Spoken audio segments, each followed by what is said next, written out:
Alright guys, today marks the beginning of the second full day in Colorado Springs. And I don't know about you, but there's been a severe lack of Bigfoot on this Bigfoot road trip. So we're going to try and fix that today.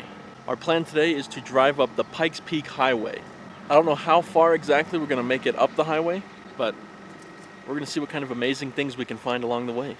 Our plan is to go at least all the way up to Crystal Reservoir, and we're going to hopefully be doing some trout fishing up there. We've never fished for trout before, so that's going to be an awesome experience. We're going to hopefully go farther than that, but who knows, we'll have to see how everybody's feeling.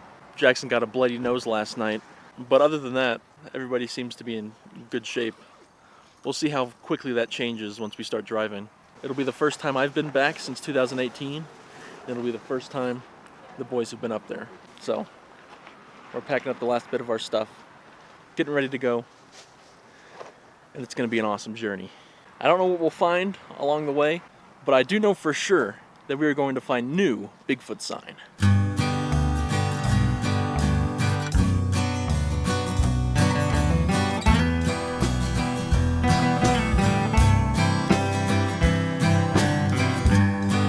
I met a man, his name was Jim, who had a story no one would believe in. We just made it to our first stop on Pikes Peak. We are at the Crow Gulch picnic area. The name of the game today is going to be lots of stops. We'll be stopping at just about every pullover on the side of the road to give us time to acclimate to the thinner air and to explore the area.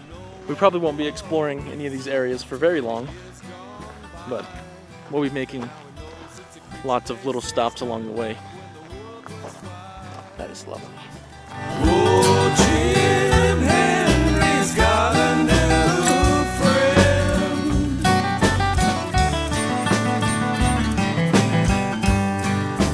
Walking with Jim Henry, there he goes again, with his hair covered friend. Well, it started to rain, and then a flood began on the back of Jim's place where the water really started. See, what did I tell you? New Bigfoot sign. The new picture. Now it's a Bigfoot road trip. Oh, Jim Henry's got a new friend.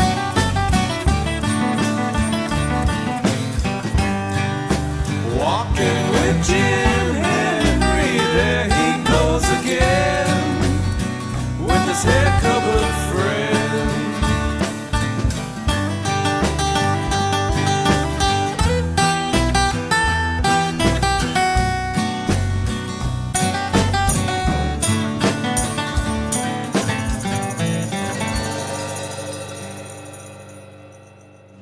Well guys, after 4 years, we finally made it back to the Crystal Reservoir. There's just one problem. There is no water in the reservoir.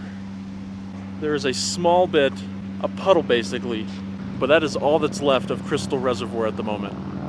The view of the mountains is just as stunning, but the view of the lake is completely gone. That stinks. And we actually did bring our fishing stuff this time. Like I said we should last time, we did. And it turns out there's no water in the reservoir. So yeah, that's a bummer. As I'm sure you can hear and see, they appear to be doing repairs on the dam. So they had to drain the entire reservoir to do those repairs, unfortunately. Since we can't do any fishing here, I think we're just gonna hike around the area a little bit, see what we can find. Fortunately, there are multiple reservoirs in this area.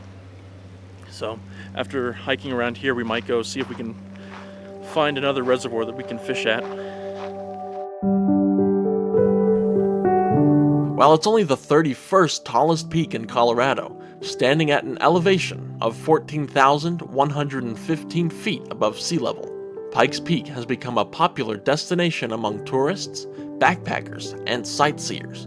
due to its easterly position in the Rocky Mountain Range, relative ease of access, and breathtaking views of the Colorado wilderness, garnering the iconic nickname of America's Mountain.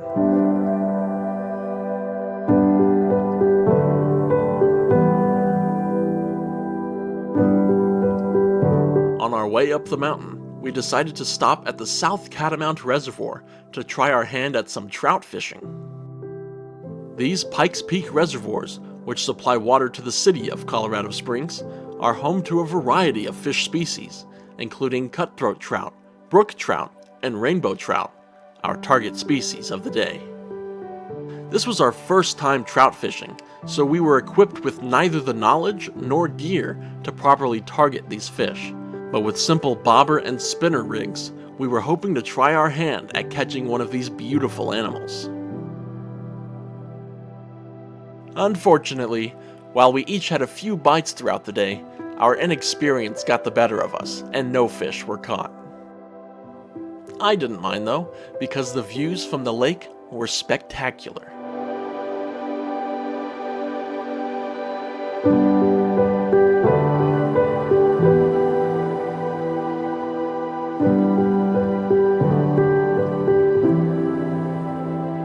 With no luck actually catching a fish, we continued our drive toward the summit along the Pikes Peak toll road.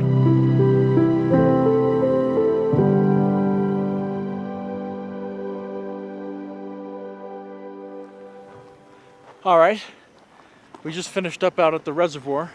Unfortunately, we were not able to catch any fish, but we were able to see some rainbow trout and some golden suckers in the water. Because the water was just so clear, we could see them swimming along the bank right past us. We got a few bites from trout, but unfortunately we were not able to catch one.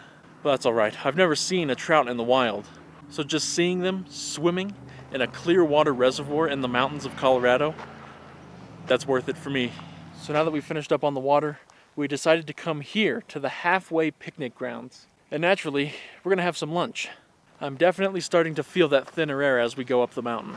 We've been on the lookout for black bear and bighorn sheep, but nothing so far. Hopefully we'll see some as we go farther up. I'm really hoping to see bighorn sheep if we are able to make it to the top. I don't know if we will, but fingers crossed. There are a few signs indicating that black bear frequent this area, so I'm hoping maybe we'll see some black bear sign here. That would be amazing. I really wanted to see some last time we were here in 2018. I didn't see any, but maybe 2022 is the year. The key here is just taking it slow, taking the drive up the mountain slow, taking our hikes slow. We don't want to push ourselves too much and risk altitude sickness.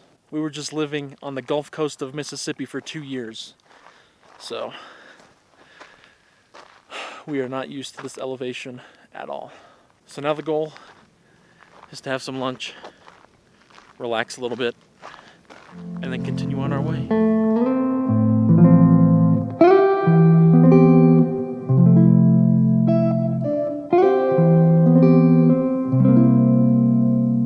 Unfortunately, while we were enjoying our lunch break, Jackson and Easton began to feel lightheaded and very short of breath.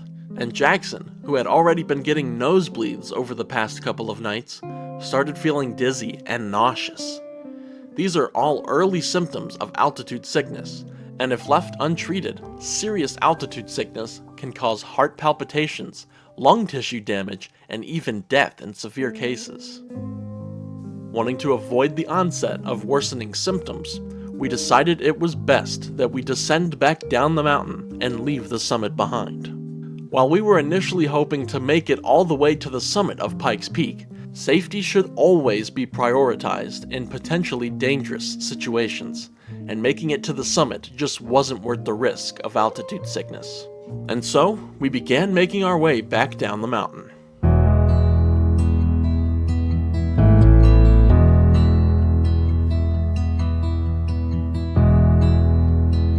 After resting and rehydrating at a lower elevation, we decided to use the remaining daylight to once again explore the lower altitudes of the Garden of the Gods.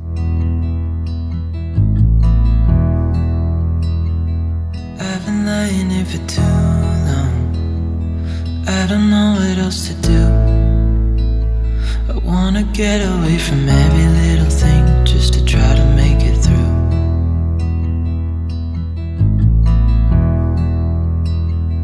I've been thinking about my options, every detail in my head, but it doesn't really matter, nothing matters, so I cry instead.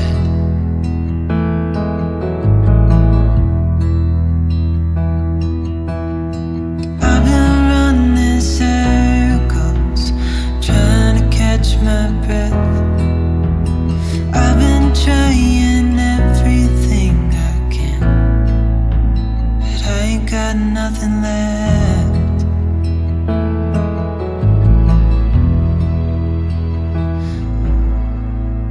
Cause I've been running circles, trying to catch my breath. I've been trying everything I can, but I ain't got nothing left. As darkness fell, we raced an incoming storm back to the relative safety of our campsite. I've been running circles, trying to catch my breath.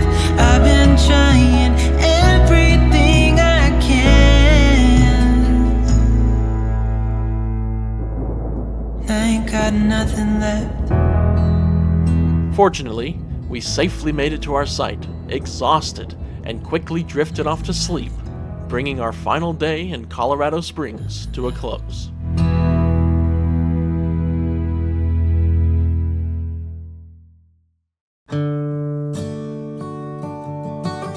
After waking up one last time to the beautiful views from the Rocky Top campground, we had some quick breakfast, broke down camp, and loaded up the car as we prepared to make the return journey back home.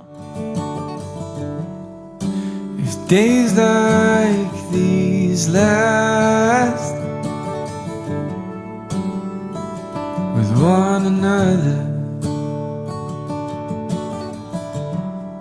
From the unmatched views of the natural landscape to the up-close encounters with some of the state's most iconic and charismatic wildlife, our time in Colorado Springs was an incredible adventure. This was my third trip to Colorado, and the Rocky Mountains have been just as breathtaking every time I see them. While there were certainly some unexpected bumps in the road, as is the case with any good adventure, I'm so glad that I was able to share this experience with my dad and my brothers. And I'm hopeful that we can all embark upon another adventure together very soon. It's not for me to decide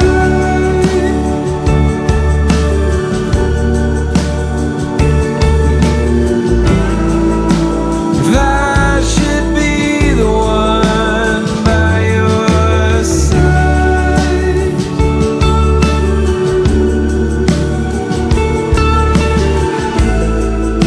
And hope we know when it's better to say goodbye.